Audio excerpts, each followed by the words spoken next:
Hey, what's up guys? Anthony from Anthony's Customs, and for this review, we are looking at the McFarlane,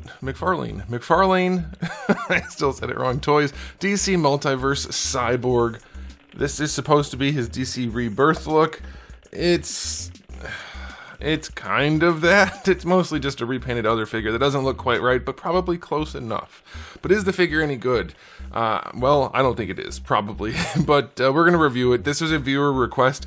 I like to do a lot of viewer requests at the beginning of the year because the ad revenue isn't that great anyway, so if a video doesn't get as many views, it's fine. So that's what we're going to do. So I have a handful of those, and we're going to have some days off here and there too. But otherwise, we're going to try to round out some viewer requests and then get back onto the new release train. But let's go ahead and get this guy off the stand and take a closer look. All right, so before we look at the figure, I do want to show you my package.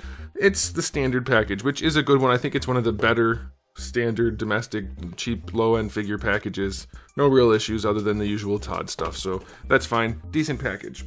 Now, as far as the figure goes, well, I don't know. It is in stock at Big Bad Toy Store if you want to get one. I'll put a link in the description below. He's just about 7.5 inches. That's going to make him roughly just shy of 19 centimeters here. He is up against Darwin, so obviously a different scale. This guy, let's do a question of the day. Which version of Cyborg is your favorite? I think, even though I hate the bare legs showing in like his traditional vintage classic look, I kind of like that one the most, I think. I don't know.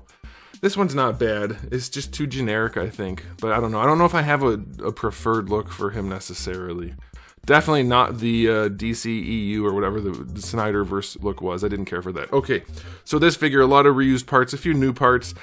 At first glance, it's fine. Like if you're just trying to fill spots in your McFarlane collection before the line explodes, then it'll do it. Like the silver with the wash on it's kind of cool. I don't think he should have like a dingy look to him though. So it's a good idea to make a silver figure look nice if it's not supposed to be like regenerative nanoparticles, you know?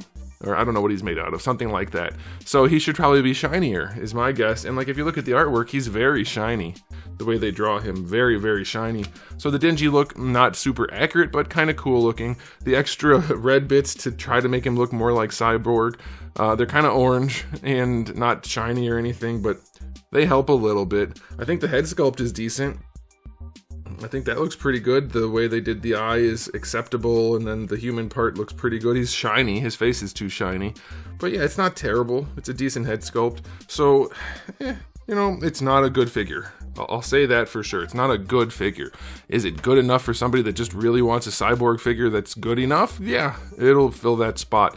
He has gorilla arms and strange proportioning, but otherwise he looks decent, so I'll give him a 6 out of 10 for the aesthetic. It is an acceptable release if you're trying to fill a spot. It is not something that will impress you though.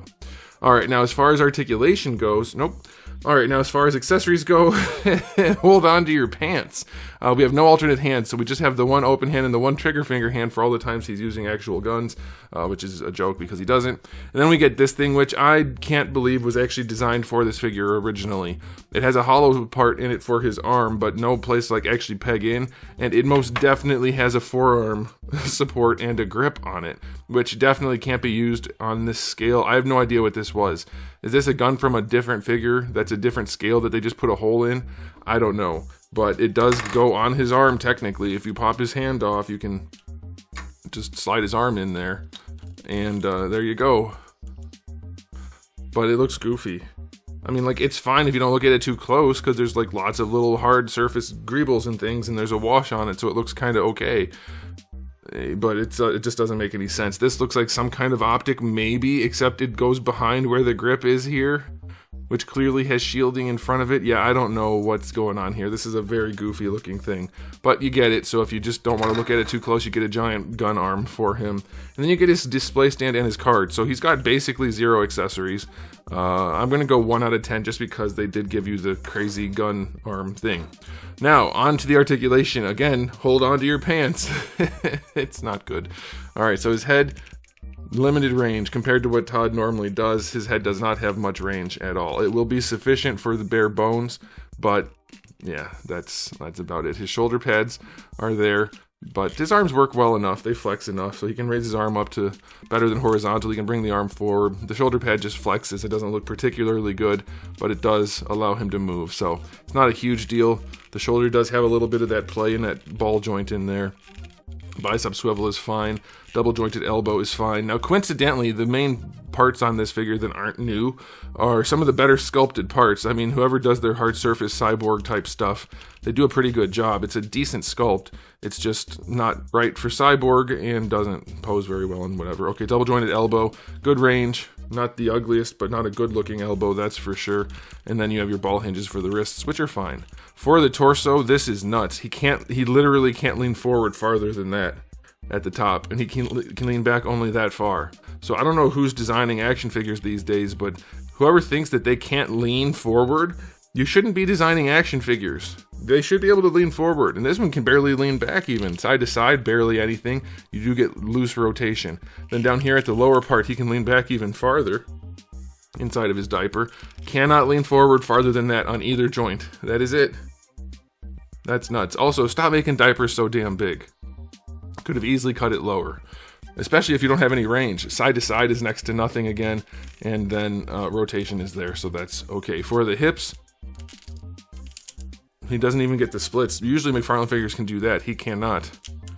That's as far as he goes, which is, I mean, it's fine, of course, but I'm telling you the limitations of the figure. So he cannot do the splits. That as far as they go going forward. The diaper is way too bulky, way too thick, so he can't bring his leg forward farther than that without really messing up the diaper. Going back, you get that far, but his cheeks are in the way. Thigh swivel, you get a little bit more than normal, actually, so that's okay.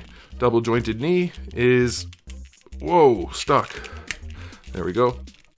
Decent range, proportioning is not good, and this is actually one of their better looking knees, surprisingly, so it's okay. You can probably live with that if you're collecting McFarlane figures. And then the ankles are the just not good ankles. They have decent enough range, but they're heavily ratcheted, so have fun trying to find a sweet spot. But yeah, good range, so that's fine. And then the toe hinge on this figure is loose, and he has little tiny baby feet, so don't expect getting much done with that. So his articulation is going to get a 4 out of 10.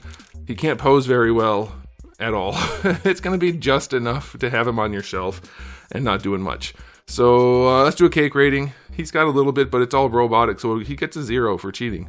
Time for the final rating on this guy. It really is only good enough if you are just looking to fill a spot in your collection, have that character's name checked off a list.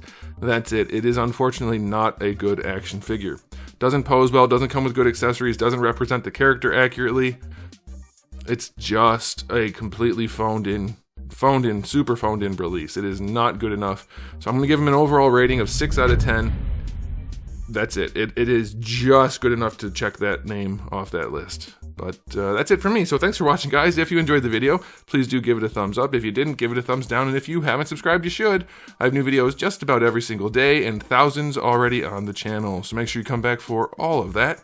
And in the meantime, keep collecting.